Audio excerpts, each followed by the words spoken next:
1 out of 3 Sri Lankan men, right, admitted that they have carried out at least one act of physical or sexual violence against a woman. I mean, I'm not going to walk into a police station and say I was raped. I'm not going to do that because they're going to look at me and think, oh, you know, she was probably wearing a short skirt. Their more important concern is about the virginity, not about how my child is going to come out of it. Going through that just took away all emotional attachment with sex, right? Because rape is about control. We should really be asking ourselves the question, why do men rape? Where have we failed?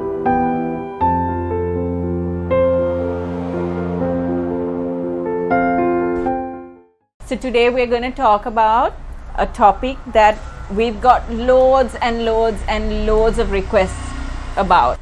Thank you so much to our venue sponsor today, Black Cat Cafe, Vijayarama Mawatha, Colombo 7. Awesome space. The reason we chose this space, not only because it's very intimate, very chilled out, and it lends itself to having this conversation, is the fact that Ashwini needed her dogs by her side because of this difficult conversation, and Black Cat Cafe is a pet-friendly space. So many women reached out to us saying the one subject that they wanted us to discuss was the subject of sexual violence, rape.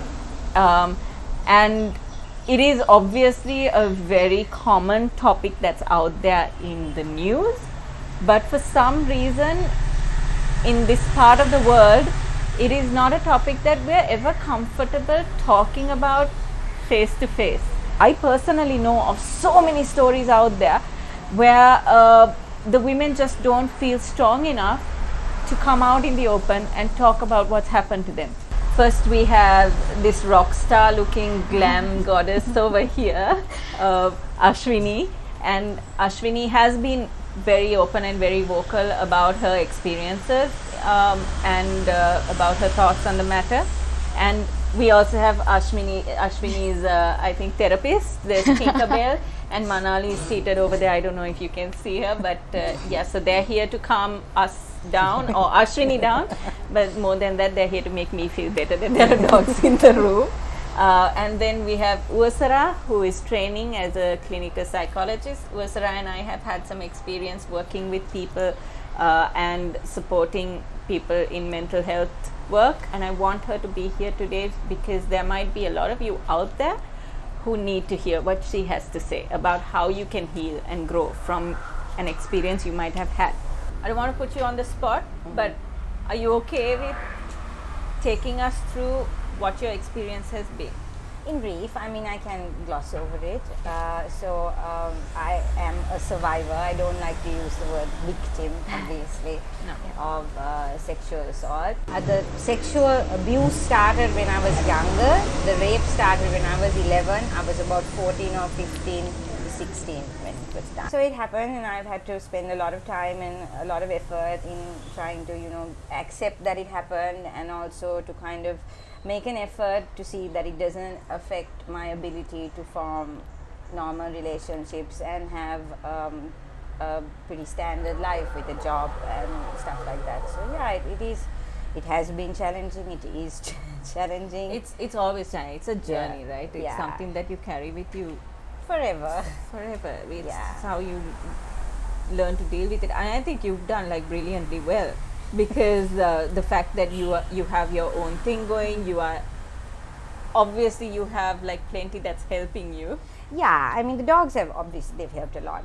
And I mean, it does look, I guess, from an outsider's perspective, it doesn't look as difficult as it is. I try not to also, make it about that. I don't want the fact that I was raped to be the single defining factor for the rest of my life, So I guess it's nice to hear that you've done well. It's constantly a struggle, but yeah, I kind of have found a little space to be myself and learn to live with it, I guess, Okay, so I'm gonna call a spade, right? I need to call it rape because that's what the show is about, right? So 4 women are raped every hour in Sri Lanka, and that is a statistic that was found out in 2015 in a UN study. It's 2019, 4 years since then. Nothing has happened to reduce that rate, I can assure you, right? Because I am amazed sometimes at how many women actually in private conversations that I have had with people, how often this subject comes up, right? And more often than not, it's someone you know, it's someone you trust, someone in the family, Yeah. which is something that you are familiar with. Yeah. That's kind Did of you how it was. know that it was rape? Did you know because it was at an early age that it started? No, obviously I didn't know at the time.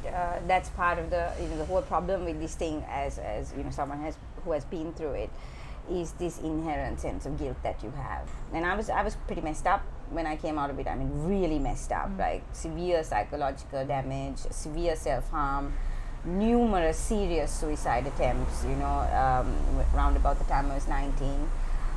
So yeah, but upon hearing other people speak about stuff that was relevant, especially this feeling of guilt, that kind of helped me understand, okay, I should not be guilty, it wasn't my fault, and also I'm not the one in this equation who needs to feel ashamed. Yeah. Right, there's another party who needs to bear the shame. And why? So there is a lot of self-blame. Psychologically, why do we do that to ourselves when we are adults and we know better? So with a lot of the adults, and I think it comes when you become an adult only, you start blaming yourself more. And as a child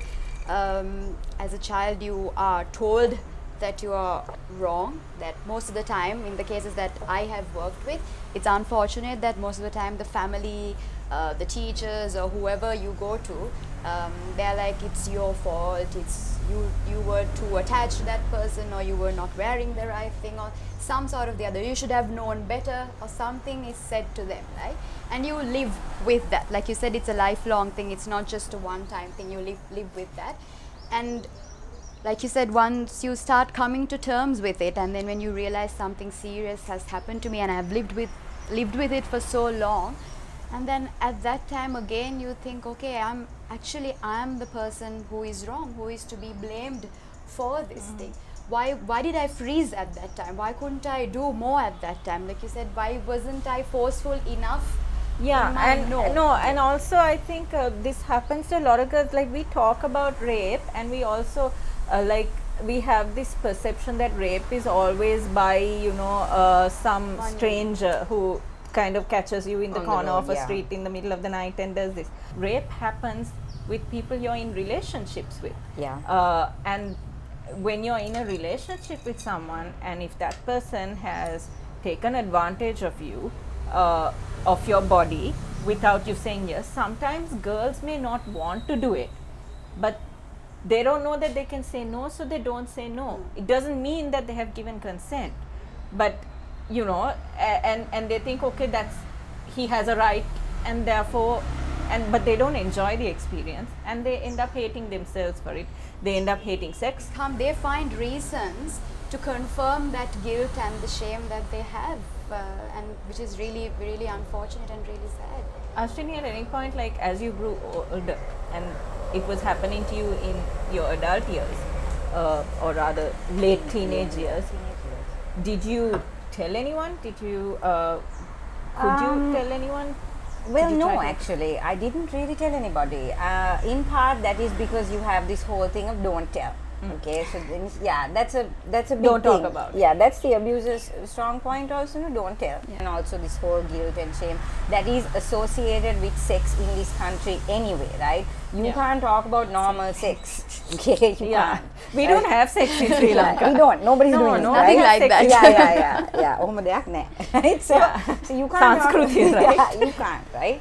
So you have that problem anyway. So to go into that kind of culture and society and speak about something even more taboo than just regular sex means that you can't really talk about it at all. Yeah. And it took a lot for me to be able to talk about it. Like, it took a severe amount of reserve. It just, like, when I first came out with this story, I got a message roughly like once every minute during that time. You came out like publicly. On Facebook.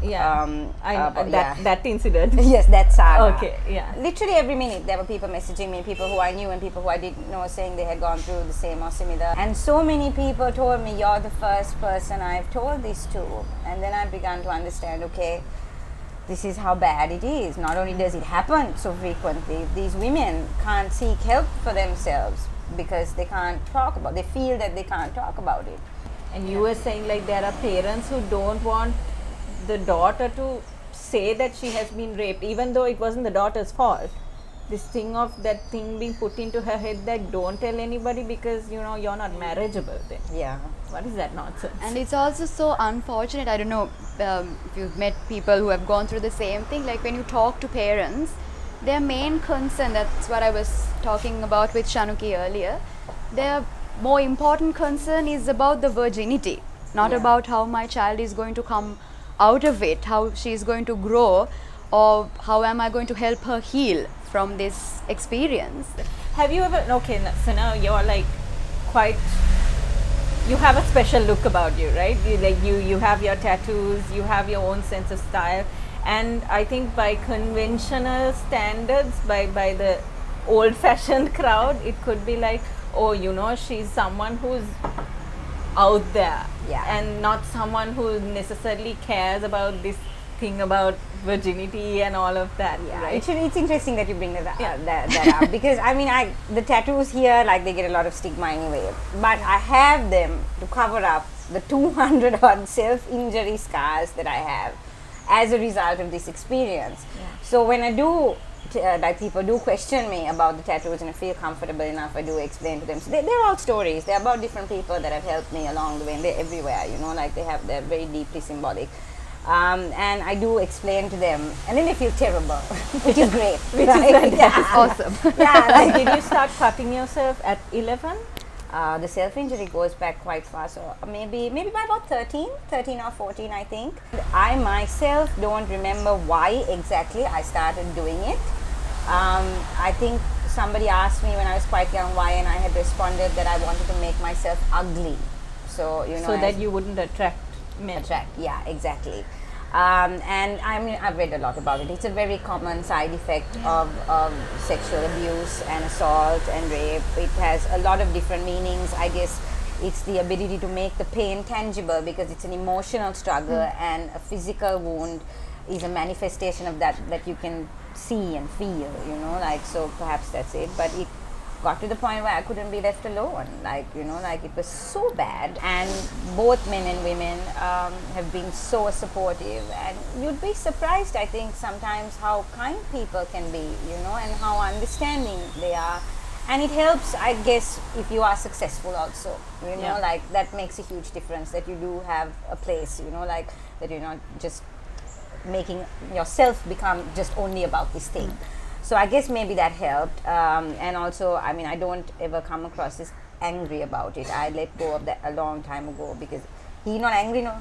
So he's not losing sleep over the bloody thing, so neither should I, right? There's no point being angry. Uwasara, this thing of, where she said, okay, he's not losing sleep over it, so why should I? I think that's amazing because obviously for us, for you to heal and move on, you have to be able to forgive. Is that really healing or is that escapism? What is it? There's a lot of conversation going on about this as well, like in terms of therapy. So when it comes to the last part of treatment for sexual abuse or whatever, the last part is, okay, forgive. You sometimes even asked to write a letter forgiving the person and all that. You're encouraged to do that, but you will eventually also come to that state of, okay, there's no point, like you said, there's no point in me losing my sleep because of someone else who's sleeping very well.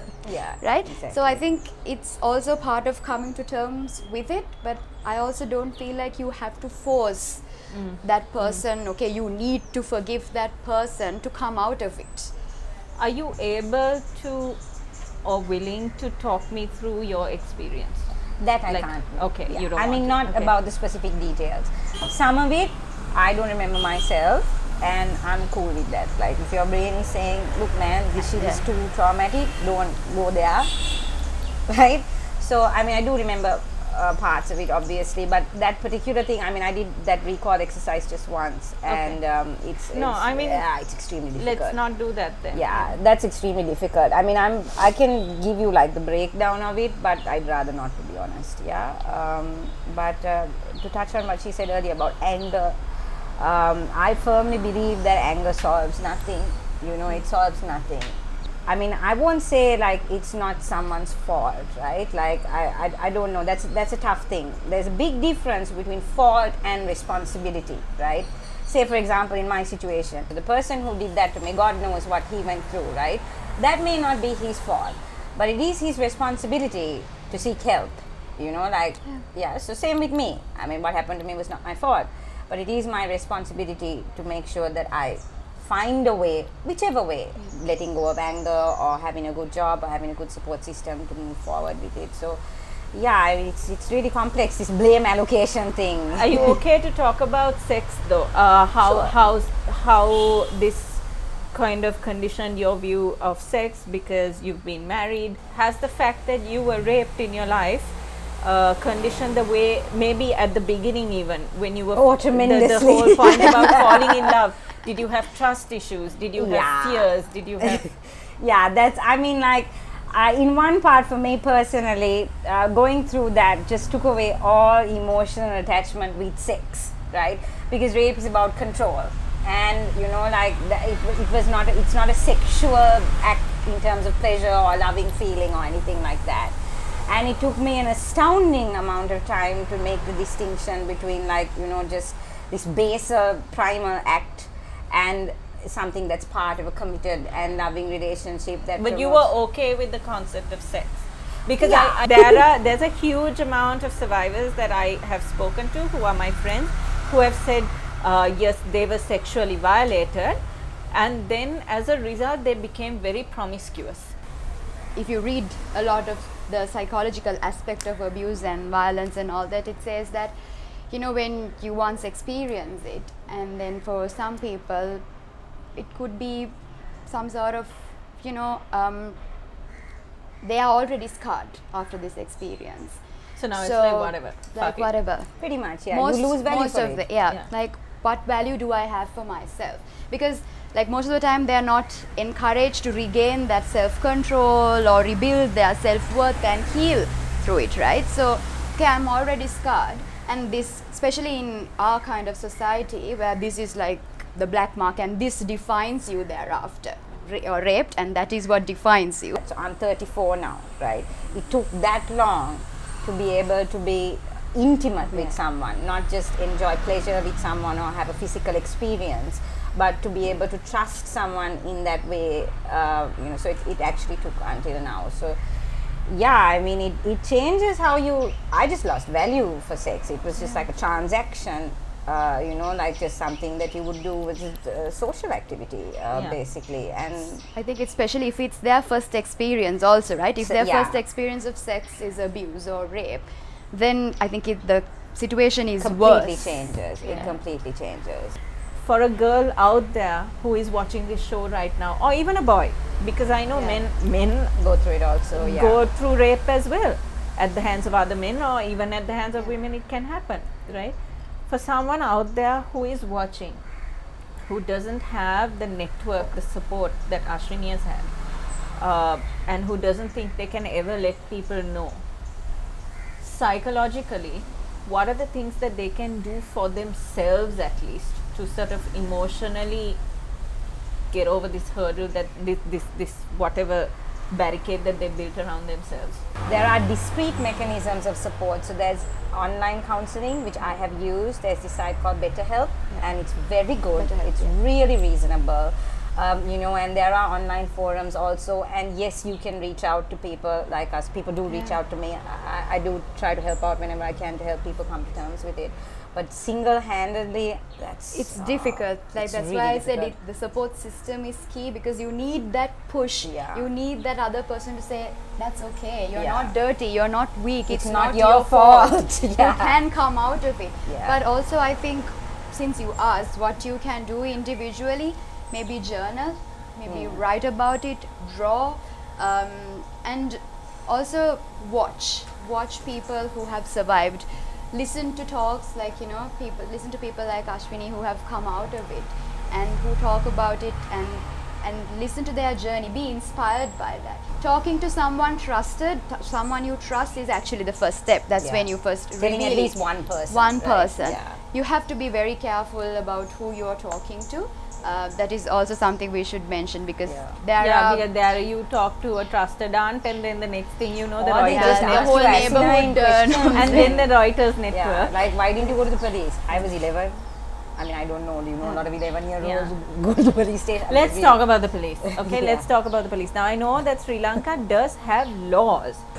It is reported to the police, and the cases are followed up. Nothing happens. This is something I read online on an article, news article. Sri Lanka's Legal Aid Commission found that Sri Lanka has the highest rate of sexual harassment in South Asia. Surprise, Yay. surprise! Yeah. I thought a country like India or Pakistan could outdo us, Apparently but not. apparently not. Apparently not. Right? In 2013, in a study, 1 out of 3 Sri Lankan men, right, admitted that they have carried out at least one act of physical or sexual violence against a woman. So, I'm glad they admitted. 4 women are raped Yeah. every hour in Sri Lanka. And in 2013, way back then, 1 out of 3 men admitted to the fact that they have carried out physical violence. The thing is, in various forums that I have been a part of, these men don't even seem to know or care that it's a bad thing they have done. And despite the severity of the problem, perpetrators of sexual violence in Sri Lanka enjoy almost complete impunity. The aforementioned UN study, that's the 2013 one, said only 3% of rapists are arrested. In 2016, 2,036 rapes were reported, and mind you, this is reported because there are so many that go unreported. 2,036 rapes were reported, but not a single rapist was convicted. Right? In 2017, 2,500 rapes were reported, which means at least the reports have gone up, but not a single rapist has been convicted. And the few offenders who serve jail time are sometimes given the sentence below the legal minimum.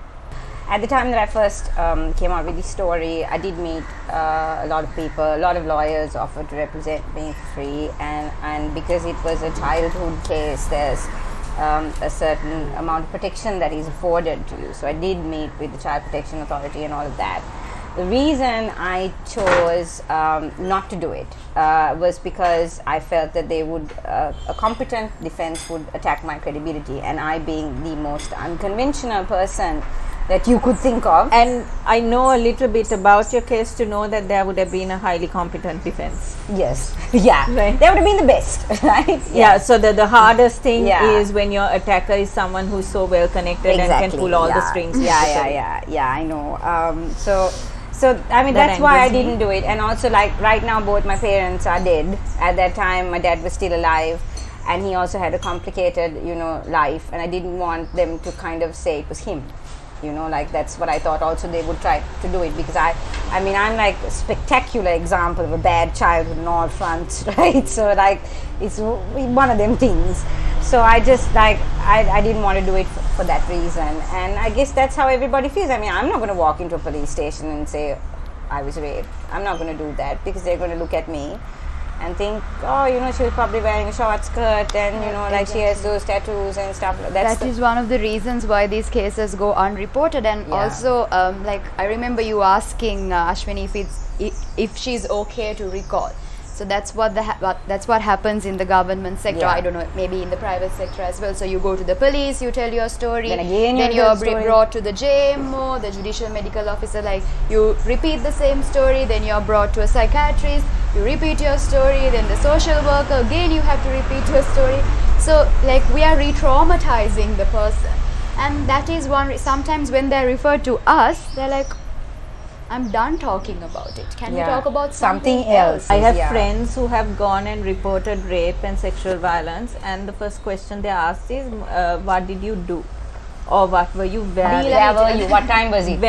Why did you go? So it's almost like putting these seeds into Were the you head that drinking? you might, Were you wearing a might short have been- skirt? yeah. Was it in the night? You might have Exactly. been responsible for what happened. Were you with other men, or were you Yeah. with other girls? So all sorts of questions, right? So in other countries, so I've read about treatment approaches in other countries, they work on these cases as a team. So the police officer, the JMO, the psychiatrist, psychologist, the medical person, whoever, they talk to this person as one team at the same time, or if that person is uncomfortable talking to a group of people at once, one person would listen to the story and brief the others. If you do a good research, one of these cases take about an average of 9 years. Yeah, it does. It takes process. a long time. So by that time, some of the girls who've experienced sexual abuse when they were like 9 or 10 or 11, by the time the case is like, it goes on forever, and they are married and they have children, they have to go through even more trauma because they have to hide it from their mother-in-law, their family, and sometimes even the husband doesn't know.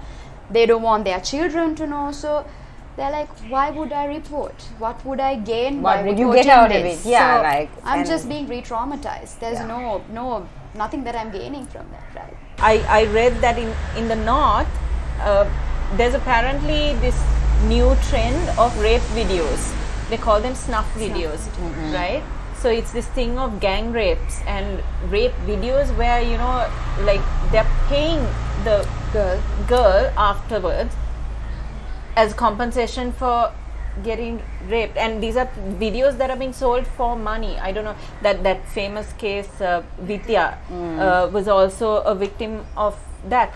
I think one of the reasons why they are prone to do it is the cycle, like we discussed earlier, and I think Kumuduni mentioned it on the last show as well, that they have been a victim of this and now they feel it's okay, and that it's so many men have been victims. And I find that hard to believe. No, so that could be one reason, the cycle of some experiencing some sort of abuse. And also I think the lack of education, the lack of education on sex and this whole process.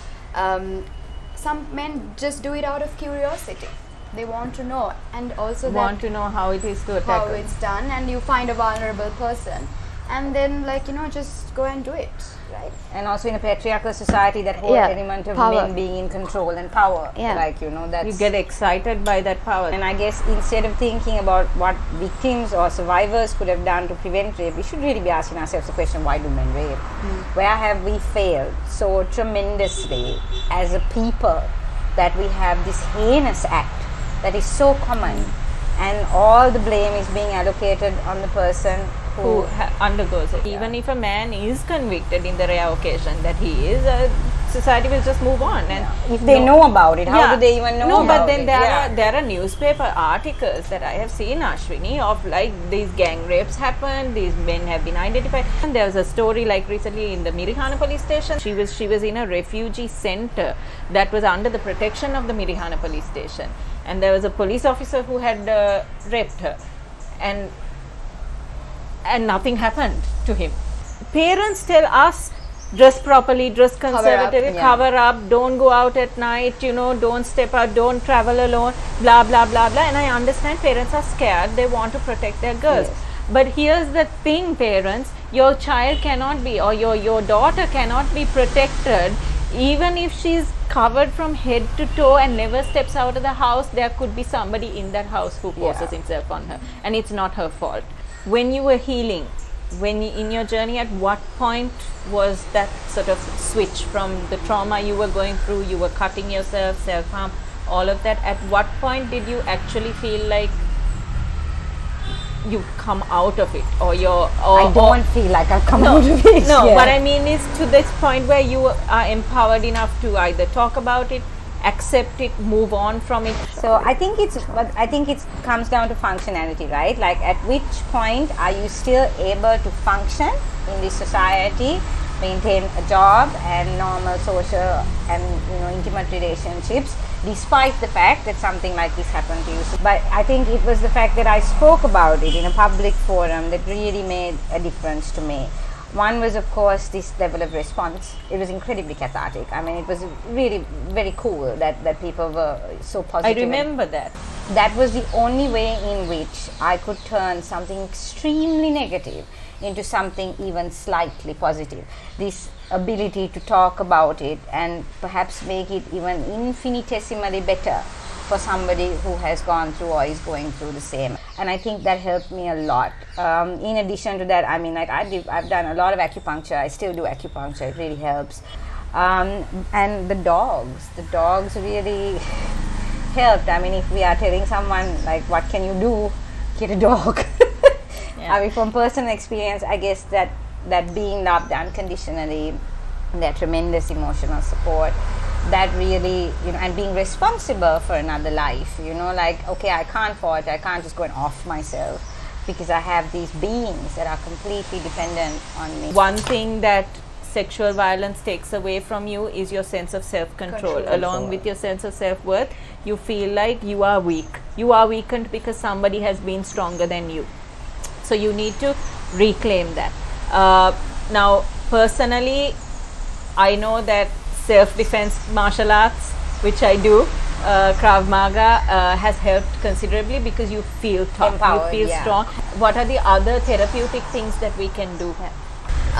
If you do seek help, talk about ways in which you can be functional. Get back into your routine one step at a time. There are so many self-help videos and self-help guides available online. Relaxation techniques, I think, is very helpful for a lot of people. There's something that's really gaining a lot of attention now, which is mindfulness. Oh yeah, that is really helpful. That's really effective because with sexual abuse, some of the problems that people have to live in the long run with is depression, anxiety, a lot of anxiety. The girls or the boys will be very anxious about even a man or someone who looks like, or even don't stepping look out like. of the house. Oh man, that's hard. If you see the person, that's like, it's really hard. Yeah. So when you go and open up and talk about that thing, that is when you come to terms with your anger. We've seen a lot of people coming into terms with anger, like Ashwini had, right? You come to the point that anger is not taking me anywhere. How can I cope with it in a better way? Because they use anger as a coping method to guard with themselves. To guard themselves, and also to cope with all that frustration and the shame and guilt. So these people are angry at almost everything and anything, right? So why is that happening? It's because of that underlying frustration.